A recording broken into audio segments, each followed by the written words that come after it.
안녕하세요. 금동지 잼마입니다. 오늘 사도행전을 가지고 같이 한번 공부해 보도록 하겠습니다. 이 사도행전은요, 어, 지금 천주교 대구 대교구 대봉성당에서 지금 간행된 사도행전이라는 이 책을 가지고 한번 같이 보도록 하겠습니다. 먼저 초대 교회 시기의 지도를 먼저 한번 보시면 오른쪽 밑부분에 예루살렘, 다마스커스 이런 것들이 보이잖아요. 그다음 안티오키아, 지금 타르수스라고 보이는 여기서 바오로 사도가 탄생했습니다. 큰 지도를 봤을 때 오른쪽 밑부분이 예루살렘이고요. 지금 현재 뭐 시리아 뭐 이렇게 있는 곳이고, 지금 갈라디아라고 되어 있는 큰 지역이 이곳이 터키입니다. 에페소, 타르수스, 갈라디아라고 되어 있는 이 큰 지역은 어, 터키 지방이 되겠죠. 그리고 더 왼쪽으로 가보면요. 그러니까 서쪽으로 간다고 생각하시면 테살로니카, 필리포, 고린토 이렇게 있는 곳이 지금 그리스 지역입니다. 그리고 더 왼쪽으로 가면 최종적으로 바오로 사도가 순교를 하고 베드로 사도가 순교를 했던 그 로마 지역이 나오게 되는데요. 이렇게 예루살렘에서 시작된 종교가 어, 왼쪽으로 터키 지역 갈라디아 지방을 거쳐서 그리스로 전파되고 그 로마까지 전파되는 그 우리 종교의 전파 선교를 지금 이 사도행전에서 다루고 있습니다. 그림으로 보이시죠? 요약된 부분으로 보이고요. 우선 교회 초기사로 먼저 들어가 보도록 하겠습니다. 예루살렘에서 시작된 교회가 전 세계로 전파되는 그 과정을 지금 이 사도행전에서 다루고 있는데요. 그러니까 선교 또는 사도들의 역할 이후에 누가 성령이 성령이 어떻게 활동하고 계시는가를 굉장히 역점적으로 중요하게 다루고 있습니다. 예수님께서 돌아가신 시기를 지금 뭐 AD 33년 또는 AD 30년으로 보고 있는데 그 이후에 한 30년간 이 시기를 초대 교회의 상황입니다. 이 당시는 외부의 박해, 그리고 내부의 위기. 내부라는 것은 유다 내부에서의 그 예수님을 배척하고 예수님을 메시아로 인정하지 않는 그 상황, 그리고 외부에서는 그 유대교에 대한 또는 그리스도교에 대한 그런 박해, 이 두 가지로 보겠습니다. 이 저자는요, 루카라고 알고 여러분들이 복음서 루카의 저자하고 동일한 사람입니다.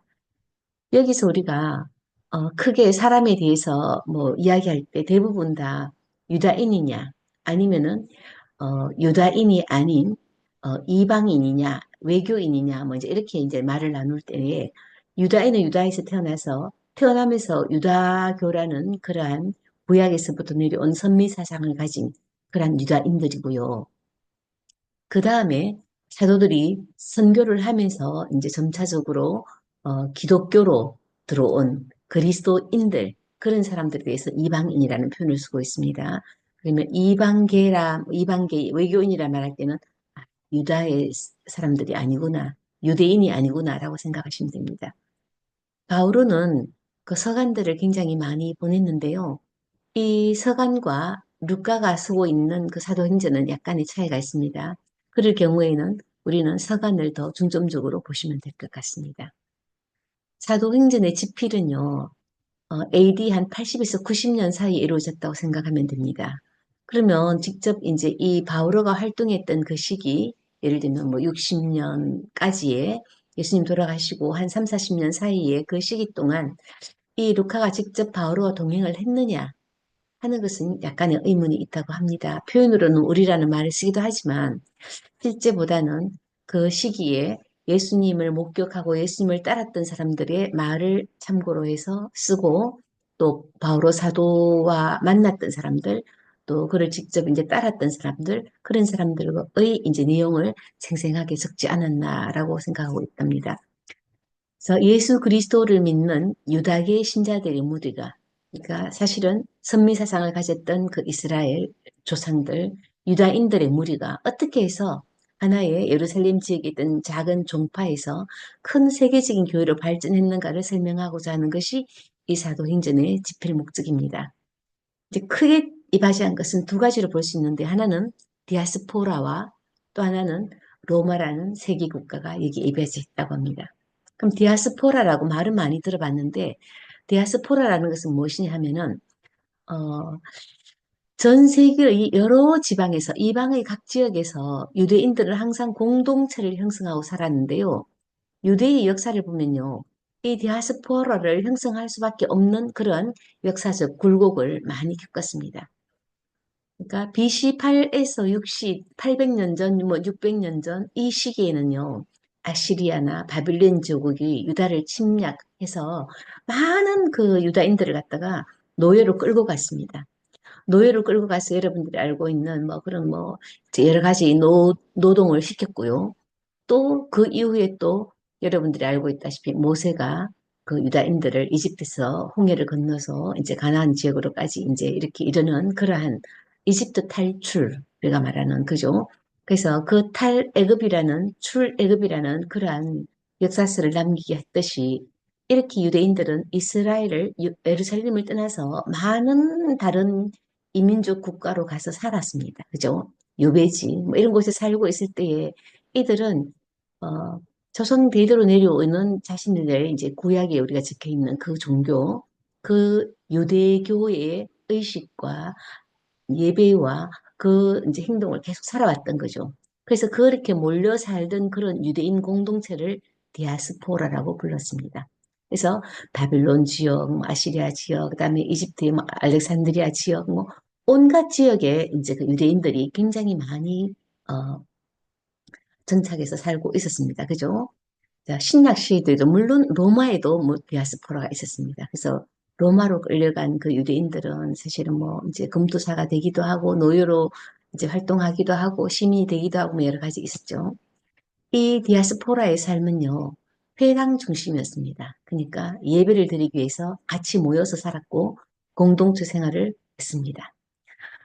우리가 12, 그 지파가 있었지만 그 중에서도 한 지파는 이제 사세 역할을 했잖아요. 그런 식으로 이 디아스포라에서의 삶에서도 희생제사를 바칠 수 있는 사제 중심으로 공동체 생활을 했다고 합니다.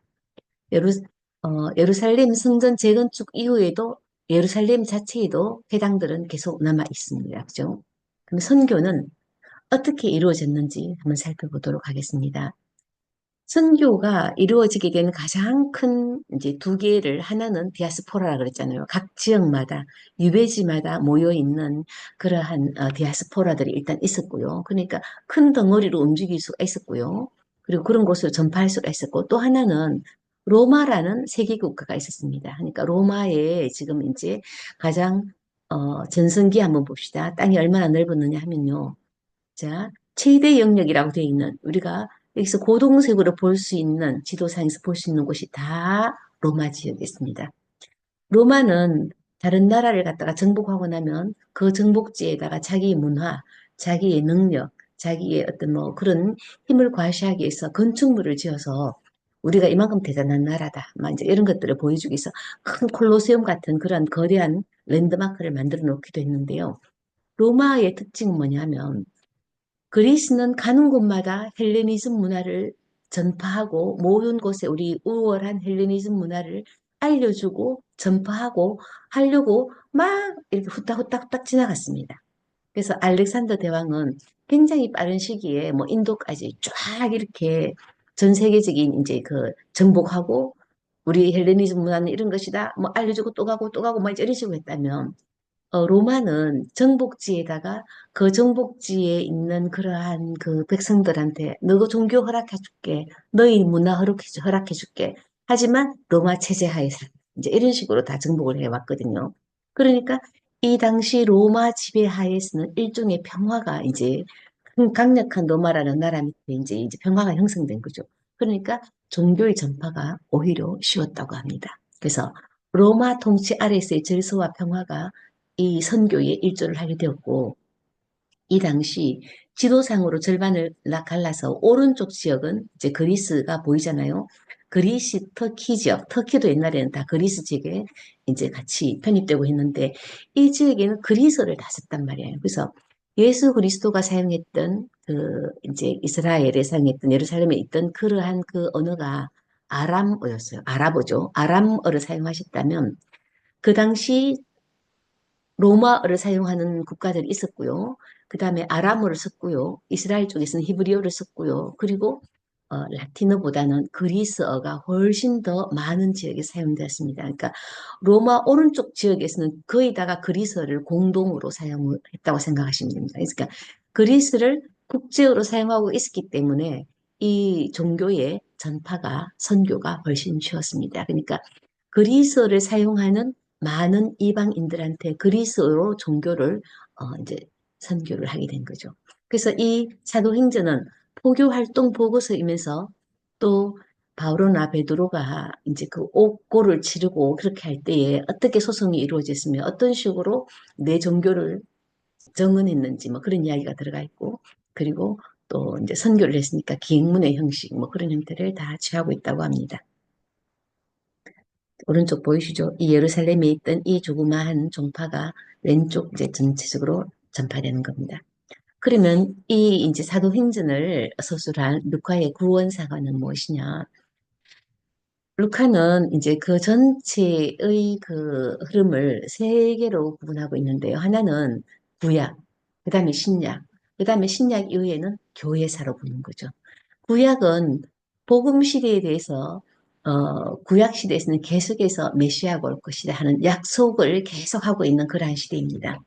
그다음 신약에서는 예수님의 순환과 죽음을 통해서 그 메시아가 나타나셨고 이 세상에 오셨고 드디어 순환과 죽음을 통해서 이제 그 복음이 완성되는 시기입니다. 그리고 성령을 베풀어 주셔서 이 성령의 활동으로 인해서 그 다음 시기, 다시 말하면 교회 시대가 시작되는 거죠. 그럼 우리 교회 시대는 뭘 해야 되는 시기냐면은 이 구원을 증언해야 되는 그런 시기다. 이렇게 생각하시면 됩니다. 그래서 구원을 약속하는 시대, 예수 시대, 그 다음에 교회 시대, 물론 이제 종말에 이르게 되겠죠. 그런 것들 여러분들은 11페이지에 찾아보시면 될 것 같습니다. 그러면 이 이제 복음 사도행전에서 나타나고 있는 이 루카의 그 사도행전 구조는 어떻게 이루어졌냐면 첫 번째 이제 사도행전의 출발점은 교회의 창립 준비 형태다. 다시 말해서 예수님께서 돌아가신 다음에 이제 교회가 시작되는 거잖아요. 그 이제 그 과정. 그 다음에 첫 번째 과정은 유다인들한테 먼저 복음을 선포하십니다. 그러니까 예수님이 메시아라고 믿는 그러한 유대인들을 이제 먼저 유다인들한테 먼저 복음을 선포하시고 예수님을 따라다녔던 그러한 사람들, 그런 사람들 중심으로 교회를 창립하고 예루살렘 공동체를 설립합니다. 그리고 조금 더 나아가서 팔레스티나, 유다와 사마리아 지역으로까지 이제 전체적으로는 유다인들에 대해서 복음을 선포하십니다. 그럼 세 번째로는 외교인들에 대한 복음이 선포되는 거죠. 그러면 여기서 이제 그리스 쪽으로 왼쪽으로 지도상으로 보셨듯이 안티오키아 지역, 그 다음에 더 나아가서 이제 그리스 본토 지역, 그 다음에 이제 나중에는 마지막으로 예루살렘, 로마까지 나아가게 되는 거죠. 그래서 교회는 물론 예수님이 이제 그 승천하신 이후에 이제 시작되는데 성령의 강림으로 시작되는데 이때 베드로가 먼저 이제 활동을 시작하고 이 당시에는 교회가 막 분산되기 시작합니다. 그죠? 그래서 이제 예수님을 메시아로 믿는지 또 믿지 않는지 그런 이제 유다인들 간에 막 이제 싸움과 논쟁과 막 박해와 이런 것들이 있는데 바오로 사도는 1차 선교 여행, 뭐 예루살렘 회의까지 있고 그다음에 마지막으로 교회가 확장되어서 2차, 3차까지 나갑니다. 근데 여기서 예루살렘 회의라는 것이 굉장히 중요한 역할을 하는데 다음 페이지 한번 보시죠. 초대교회부터 이제 시작합니다. 예수님께서 승천하신 다음에 12사도 중에 이제 유다가 지금 예수님을 배반하고 이제 또 이제 극단적인 선택을 하고 이래서 이제 11사도만 남아있잖아요. 여기에 마태아를 합류시킵니다. 그래서 율도 제자가 완성되었습니다. 그래서 그 이후에 이제 승천하신 이후에 그 열흘 동안 마르코의 다락방에서 모여서 기도를 하고 있었어요. 하지만 이때 모두들 이제 두렵고 무서운 그런 마음에서 기도를 하고 있는데 이때 성령 강림일, 즉 오순절에 성령이 내리십니다. 성령이 임하시어 이들한테 용기를 북돋아 주셔가지고 이들이 방언을 받게 됩니다.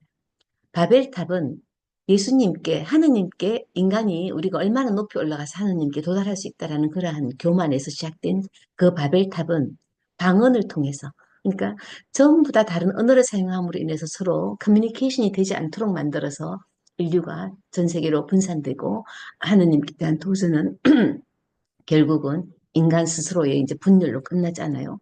그 반대라고 생각하시면 됩니다. 이분들한테 각자의 다른 곳으로 나아가서 사목을 할 수 있도록, 선교를 할 수 있도록 각각의 언어로, 지역 언어를 말할 수 있는 그 방언을 갖다가 주시게 되는 거죠. 그래서 이 방언을 받고 이분들은 사목 활동을 시작합니다. 그러면서 초대 교회가 설립되고 여기에서 이제 각 지역마다 봉사자들이 나가서 교회를 설립하게 되고 그 중에 한 분인 이제 부제품에 있는 스테파노 부제가 결국은 순교를 당하는 일까지 이제 일어나게 됩니다. 그리고 이 이제 이 바로 이 시기에 팔레스티나 지역, 즉 사마리아 유다 지역입니다. 그죠? 뭐 사마리아와 유다 지역에는 이제 그 필립보가 먼저 나아가서 선교를 하고 있습니다. 그리고 그 다음 상황에서 바오로는 어떤 상황이 있냐면 다마스커스에서 이제 그 예수님을 성령의 빛으로 만나게 되죠. 그러면 바오로가 눈이 멀게 되고 다시 성령의 빛에 의해서 다시 또 눈을 뜨게 되는 비닐이 벗겨지고 눈을 뜨게 되는 그러한 상황. 그 상황에서 바오로는 회심을 하게 되잖아요. 그 누구의 역할이냐? 무엇의 역할이냐? 성령의 역할이잖아요. 그죠? 그래서 초대 교회를 있게 한 것도 성령이고, 바로의 회심을 일으킨 것도 성령이고, 이제 그런 것으로 이제 이 사도행전은 그 사도들의 행적과 성령의 역할에 대해서 중점을 주고도 있습니다. 이 당시 베드로는 역시 유다에 있는 가이사리아 지역에서 로마군의 백부장이었던 고넬료 그 일가를 갖다가 입교시키게 됩니다. 그러니까 드디어 이제 유다인만 아니라 외교인을 입교시키는 어떤 그러한 상황이 벌어지게 된 거잖아요. 근데 그 당시 이제 로마인들이나 또는 이제 그 세계적으로 볼 때는 유대계의 한 종파에 불과했습니다. 그러니까 예수를 메시아로 믿느냐, 믿지 않느냐로 나뉘어져서 구유대교냐, 아니면은 새로운 이제 유대교냐, 이제 이렇게 생각했다는 거죠. 그런데 이 유대교가 예수님을 물론 이제 십자가에 못 박기도 했지만 더 심각한 이제 상황이 점점 이제 심해지는 거죠. 예루살렘 붕괴가 있는데 우리나라도 어, 이전에 이제 그 일제 시대에 일제 탄압에 우리가 판거에서 독립운동을 했잖아요. 예루살렘도 마찬가지로 서기 70년에 예루살렘 공방전이 있었습니다. 그러니까 예루살렘 성 안에 이제 유대인들이 다 들어가서 우리 성에 이제 그 로마인들 넌 들어오지 마라.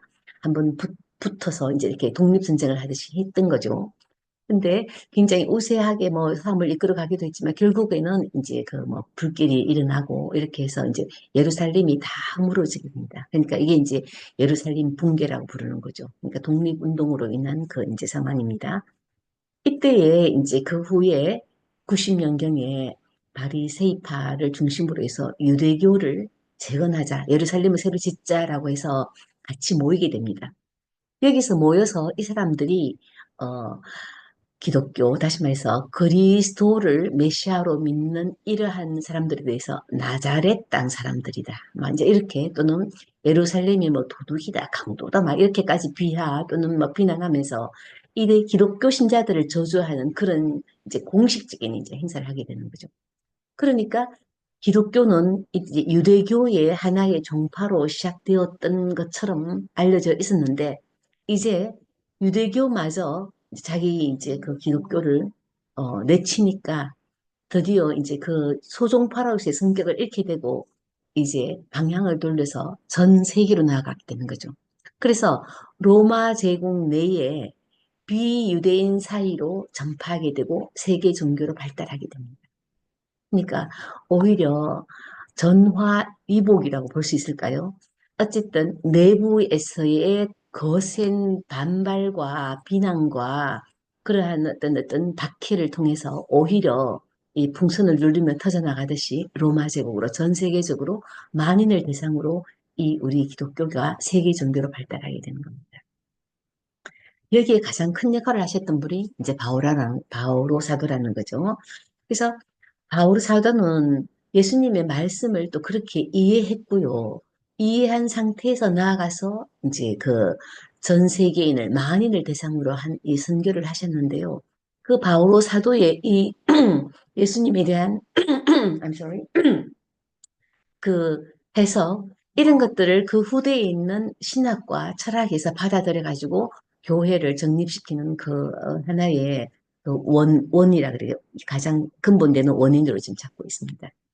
자, 바오로 사도는요, 제일 처음에 이제 어, 팔레스티나 지역에서 먼저 이제 그 교회가 하나 있었잖아요. 필리포를 중심으로. 좀 더 나아가서 이제 그리스 지방으로 나아가서 안티오키아 지방에 이제 세워진 그 교회로 파견됩니다. 바르나바와 함께. 그것이 이제 첫 번째 여행인데요. 그렇게 가면서 이제 키프로스 섬으로 1차 여행을 합니다. 그다음에 2차 여행은 터키 중부로 가고요. 3차 여행 터키 중부를 다시 가면서 재방문을 해서 다시 한번 이제 그 선교를 다지게 되는데요. 지도를 보시면 훨씬 더 명확합니다. 첫 번째 보이시죠? 오른쪽에 있는 요게 지금 섬으로 보이는 동그랗게 지금 빨간 표시되어 있는 것이 키프로스입니다. 사이프러스 또는 키프로스이고요. 그래서 예루살렘에서부터 시작해서 여기까지 가고요. 그다음 두 번째로는요. 이제 갈라디아 지방, 우리가 말고 있는 터키 지역으로 또 갑니다. 그다음에 세 번째로는요. 여기까지 고린토, 테살로니카 이곳까지 이제 진출하게 되는 거죠. 이렇게 크게 3차의 선교 여행이 있어집니다. 2차 선교 여행이 이 정도까지 갔고요. 3차 선교 여행이고요. 그러니까 바오로 사도께서 얼마나 많은 지역을 이 선교를 위해서 다니시고 여러 차례 다니셨는지 보시면 정말 대단하십니다. 그리고 마지막에는 예루살렘에서 체포되어서 이제 가이사리아에서 옥고를 치르기도 하고 로마로 압송되기도 하는 그런 이제 일대를 사시는 거죠. 아시다시피 베드로 사도와 바오로 사도의 그 순교 날짜는 서로 다르다고 하는데 그 축일은 같이 지낸다고 합니다. 어, 그 이야기는 이방인의 사도에서 물론 다르겠지만 그 로마라는 나라의 건국 신화에 그 이제 뭐 여우의 젖을 먹고 살았다 뭐 이제 이렇게 말하는 레물루스 로무스라는 두 쌍둥이가 있어요. 그러니까 로마 건국 신화의 두 쌍둥이 이제 그 건국 설계자던데요. 그런 것처럼 이 우리 가톨릭 교회 이제 이 보편된 기독교의 이 그 선교가 이루어진 것은 하나의 주춧돌을 놓으신 것은 베드로 사도고 이거를 이방으로 전 세계적인 이제 그 종교로 만든 것은 바오로 사도다. 그래서 그 두 분을 같은 날 쌍둥이 로마 건국의 두 쌍둥이처럼 이렇게 이제 같이 기념하는 거죠. 주기를 같이 기념하고 있습니다. 자, 설교의 시작 다시 한번 처음부터 보겠습니다. 자, 앞에서 설명된 것을 좀 더 차근차근 세분화 간다고 생각하시면 됩니다. 초대 교회가 시작된 것은 예루살렘 공동체를 통해서 제일 먼저 일어났다. 성령 강림인 날 성령이 내리셨고 그리고 그 당시에 사도들의 리더 격이었던 베드로 사도가 설교를 하고 또 그 영향력으로서 새 공동체를 만들어서 공동 소유로 공동 분배로 생활을 시작했다. 근데 여러분들이 이 책의 14페이지에 보면 사도의 자격이라는 것이 적혀 있는데요. 일단 예수님과 같은 우리 광야에서 활동을 하셨고, 예수님의 같이 최후의 만찬도 있고, 또 예수님과 같이 순환과 고통을 겪고 죽음과 부활을 같이 했던 그런 분들을 사도라고 부르는데, 12사도 중에서 나머지 마지막 사도로서 마티아가 합류됩니다. 그러면은 AD 30에서 61년 사이 사도들의 시대가 되고 이때는 유다인들에 대한 복음 선포가 이제 이루어지는 거죠. 그러면 바오로 사도는 그 예수님과 함께 생활한 그 제자들이 아니잖아요. 그렇지만 바오로 사도는 항상 13번째 사도 혹은 하나님께서 직접 자신을 불러서 하나님께서 내 삶에 개입하셔서 성령으로 들어와셔서 나를 불러준 나는 사도다. 이렇게 항상 베드로 사도는 불림을 받은 사도라고 자신을 표현하고 있습니다. 그래서 우리도 베드로 사도 뭐 다른 사도들과 더불어서 바오로에 대해서도 바오로 사도라고 부르는 거죠. 자, 유다인들의 복음 선포로 먼저 시작됐다 그러잖아요. 이분들은 공동체 생활, 공동소유했고요. 가장 중요한 사상으로는요, 성령으로서 선교에 대한 예민적 힘을 얻는다라는 것이고요. 그다음에 성령의 현존으로서 자신들은 예수님의 증인이다. 예수님과 같이 살았고, 예수님을 메시아로 믿고, 예수님을 부활과 성천을 목격한 증언이다라고 시작하면서 교회를 시작하게 됩니다. 그래서 이분들은 유대교회의 기본 교리, 율법을 다 준수하면서 예수를 메시아로 고백하는 그러한 사람들이었습니다. 초대교회는요, 고정된 뭐 행정체계는 따로 없었지만 봉사자들로 모여 있는 단체지만 그래도 임명직으로 이제 임명을 했습니다. 사도들이 있고요. 그다음 봉사자들을 임명하고 그다음 부제가 있고 원로들도 있고 그다음에 평신도들도 있었습니다. 지금의 우리 제도와 거의 비슷합니다. 예수라는 의미는 하느님이 살리신다라는 히브리어 의미는 그렇다고 합니다. 근데 이 초대교회에서는요. 존재론적인 그리스도론보다는 다시 말해서 그리스도는 어떤 역할을 하시는가 예수님의 역할과 예수님의 기능에 좀 더 중점을 두어서 이렇게 이제 선교를 많이 했습니다. 그래서 이제 특히 기적을 통하거나 부마 활동을 하거나 뭐 이제 특히 예수님께서 부활하셨다 하면서 신성을 많이 강조했습니다. 초대교회의 특징은요, 공동생활, 공동기도, 빵을 나누는 예식, 즉 성찬 예절 같은 걸 통해서 부활하신 예수 그리스도와 일치, 우리는 한 몸이 된다라는 일치를 고백했습니다. 그러면서도 그들이 청빈하게 살았던 것은 청빈이 이상이어서가 아니라 사랑의 결과다라고 생각했습니다. 그래서 기적이나 구마 활동을 통해서 그리스도를 증언했다 그랬죠.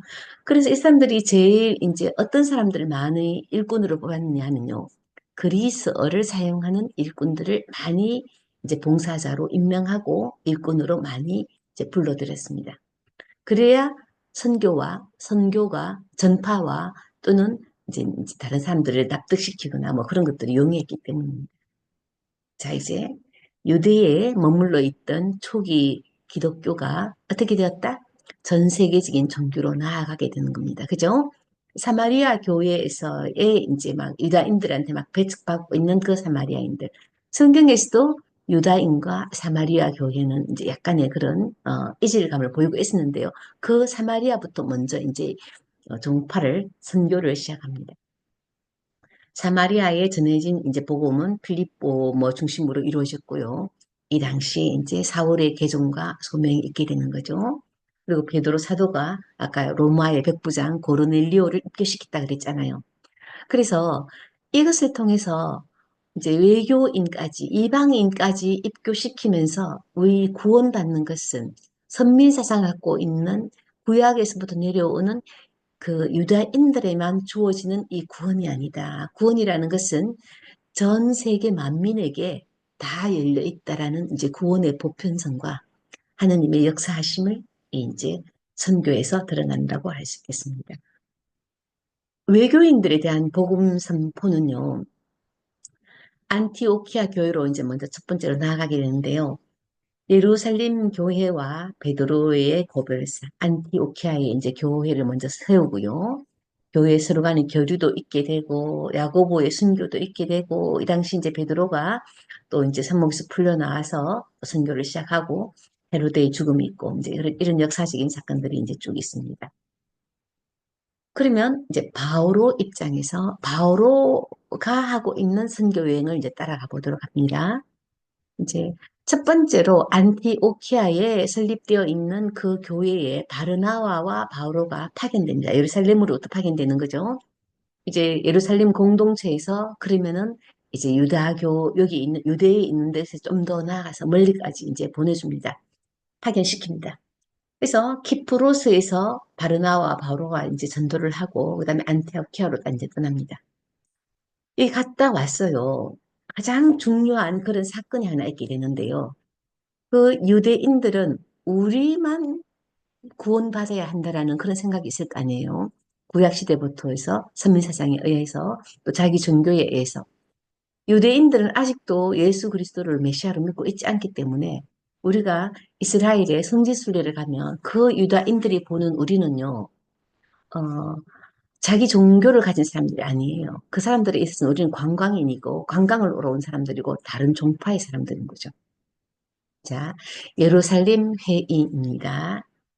첫 선교 여행 이후에요. 그러니까 이제 베드로도 뭐 이제 그 로마 백부장도 입교시켰고, 그다음에 그리스 쪽에 있는 뭐 이제 안티오키아, 키프로스까지 나아가면서 결국 유다인 아닌 사람들에게 이제 선교를 하는 것이 맞다, 맞지 않다, 막 이제 이런 것들로 인해서 유대교 출신 교우들하고 격렬하게 논쟁이 붙기 시작합니다.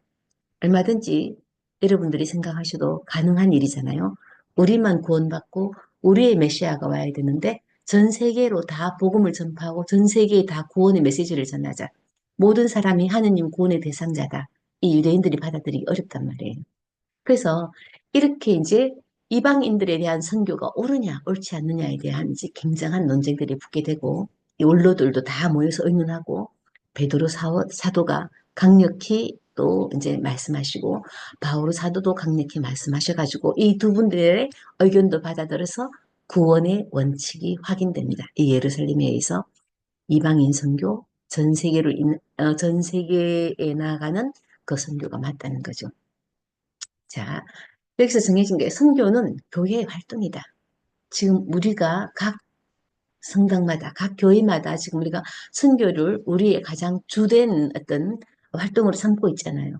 이 지금 교회사를 읽어보면 당연히 그래야 되는 거죠. 선교는 교회 활동이고 선교 사업의 대상이다. 대상은 누구냐? 만민 앞에 열려있다. 온 전 세계인이라는 거죠.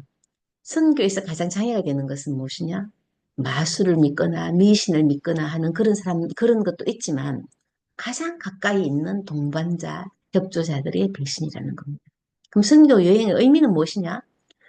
선교라는 것은 하느님 성령이 개입하셔서 성령이 함께 계신다는 것을 드러내는 계시의 사건이기 때문에 선교 여행 자체도 계시를 드러내는 사건이라 이제 이렇게 본다는 거죠. 그래서 예루살렘 회의를 통해서 유대인이든 외교인이든 모두가 주님이신 예수의 은총으로 구원이 이루어진다는 것을 확인받았습니다. 이제 약속을 받은 거죠. 그러면서 유대인이 아닌 사람한테 율법을 꼭 지켜라. 할례를 반드시 받아라. 라는 것은 그럴 필요가 없다. 왜냐하면 그것이 구원의 조건은 아니다. 우리 사람이 의롭게 되는 데는 하느님의 성령의 개입하심이지 우리가 뭐 목주기도를 열심히 한다거나 성당을 열심히 다닌다거나 하는 그런 것은 동반되는 것이지 그걸로 인해서 우리가 거룩하게 된다는 건 아니라는 겁니다. 그걸로 인해서 구원이 되는 것은 아니라는 겁니다.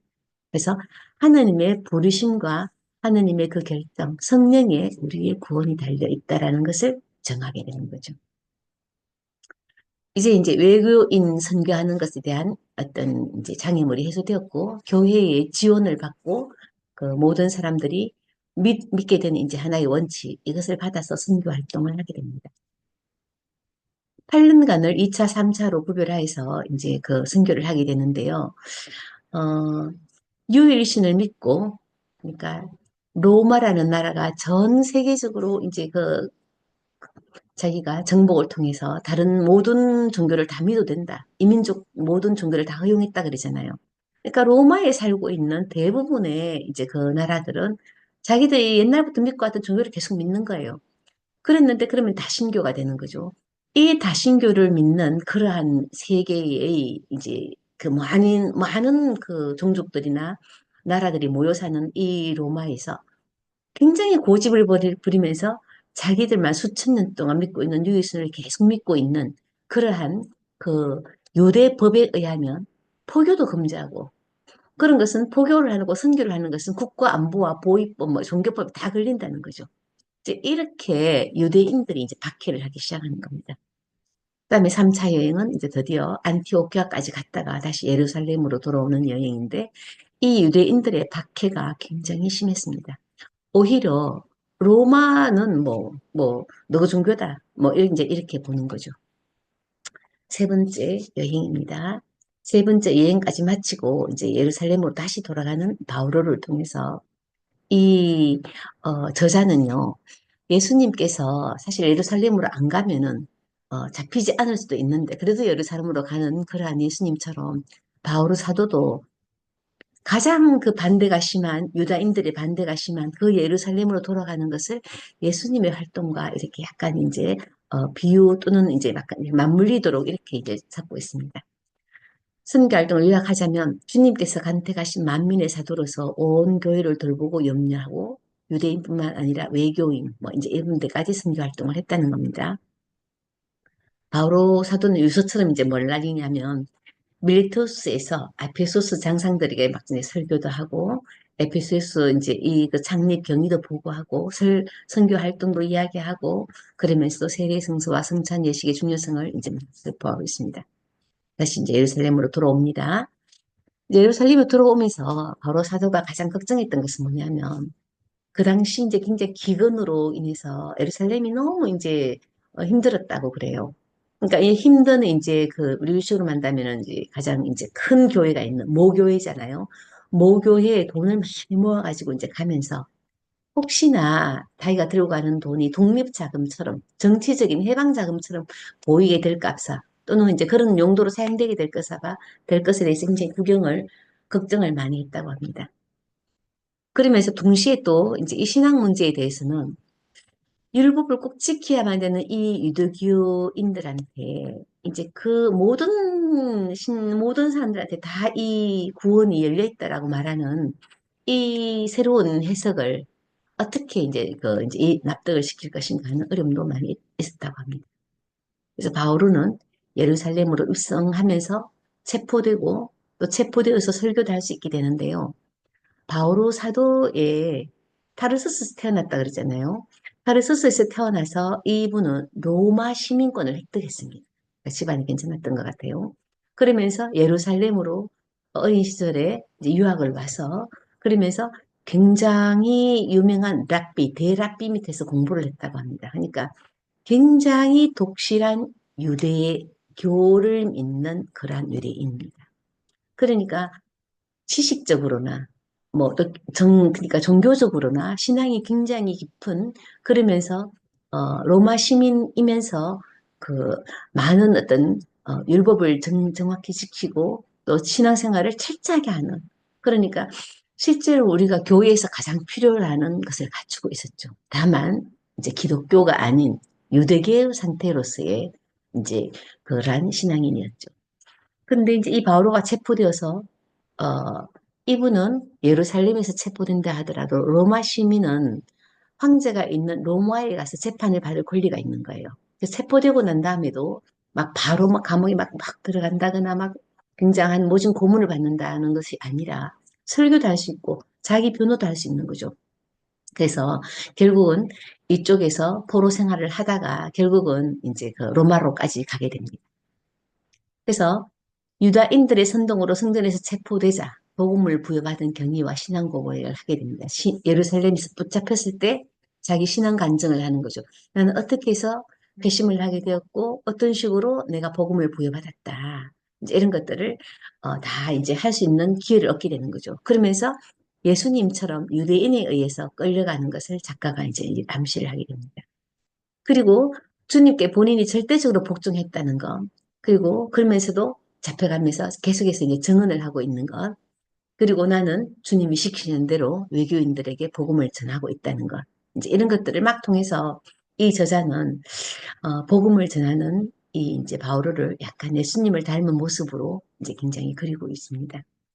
사실 사도들은 예수님의 발자취를 쫓아가는 거고, 그 예수님을 닮으려고 그들 쫓아가는 거고, 우리도 성지순례니 우리가 또 뭐 사도의 뭐 이래 복음서를 읽는 거는 사도들을 인간인 사도들을 먼저 쫓아가고, 그리고 그들이 닮고자 했던 예수님을 쫓아가고 닮으려는 것 아닙니까? 그죠? 자, 이제 이 아이러니라는 것은 유다인들의 거부가 오히려 외교인 입교의 기회가 되는 것이 아이러니입니다. 그리고 최고의회에 나아가서 아그리빠 왕 앞에서도 주님을 증언할 수 있게 되는 거죠. 바오로의 소송은 결국은 신앙 고백문이다. 간증이다. 이제 이렇게 되는 거죠. 그래서 유다의 사람들은 오히려 주의를 하고 오히려 로마 사람들은 옹호적인 그런 반대인 그런 상황이 됩니다. 이제 로마로 가게 됩니다.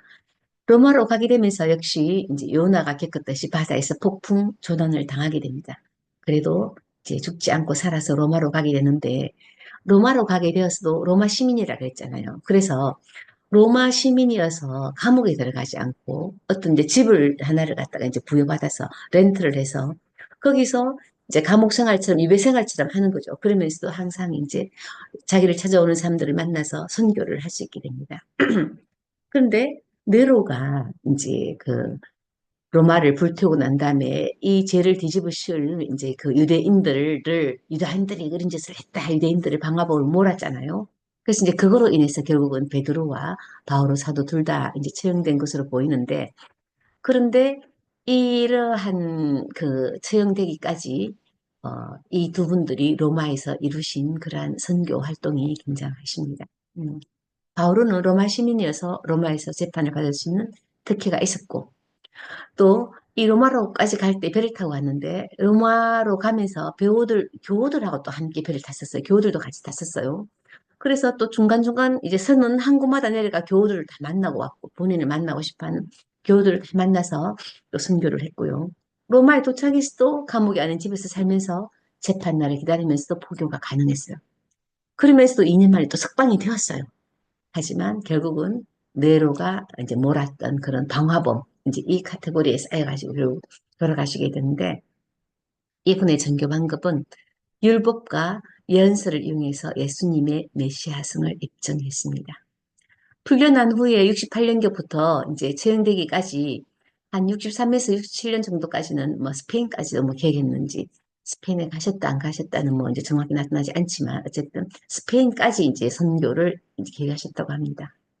그리고 64년 이제 7월 18일부터 그 있었던 그 대화제로 인해서 유대인에 대한 대박해가 뭐 시작되고 그다음에 이제 뭐 67년 순교가 확실시 된다 그러는데 하여튼 베드로 사도의 그 죽음이 십자가에 거꾸로 못 박혀서 죽는 그런 이제 죽음 이후에 또 바오로 사도는 그런 십자가형은 못 준대요. 로마 시민은. 그래서 로마 시민 사명을 받아서 이제 돌아가셨다고 합니다.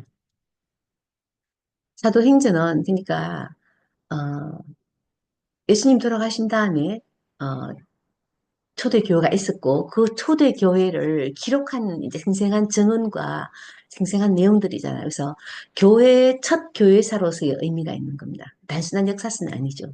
성령의 복음서이다라고 생각하시면 되고요. 구약, 신약, 그 다음에는 뭐다? 교회사, 사도행전으로 이어지고 그 이후에 우리들이 알고 있는 수많은 교부들, 뭐 신학, 철학의 그러한 위대한 성인들이 또 나오시잖아요. 그죠? 아우구스티누스나 아니면 토마스 아퀴나스나 또는 그 이후에 많은 이제 도미니코 뭐 성인이라든지 프란체스코 성인이라든지 많은 분들이 이제 이제 교회에서나 또는 이제 뭐 이제 신학에 대한 것을 많이 쓰시면서 그런 것들을 쓰시면서 가장 큰, 그러니까 원으로 삼았던 것들이 이제 이 사도행전에서 나타난 그 바오로의 그 성령에 대한 말씀이었습니다. 교회의 사명과 책임을 알려주고요. 그리스도의 교회라는 것은 우리는 그리스도의 몸으로서 성령의 얼을 받고 그 지체들이 다채로운 활동을 통해 살고 자라고 움직이는 몸으로 해석된다라고 이 이제 사도행전 교재는 말하고 있습니다. 자, 어, 책은 여기까지 끝나고요. 우리가 실제로 보고 싶어 했던 그 이방인의 사도 바오로에 대한 책들은 다른 책에서 다시 한번 다루도록 하겠습니다. 자, 공유를 중지하고요. 자, 그러면 조금 미흡하지만 사도행전은 이것으로 마치도록 하겠습니다. 어, 좀 지루했을 것 같습니다. 한번 들어보시고 또 책을 읽으시면 훨씬 더 생생하게 잘 느끼실 수 있을 것입니다. 감사합니다.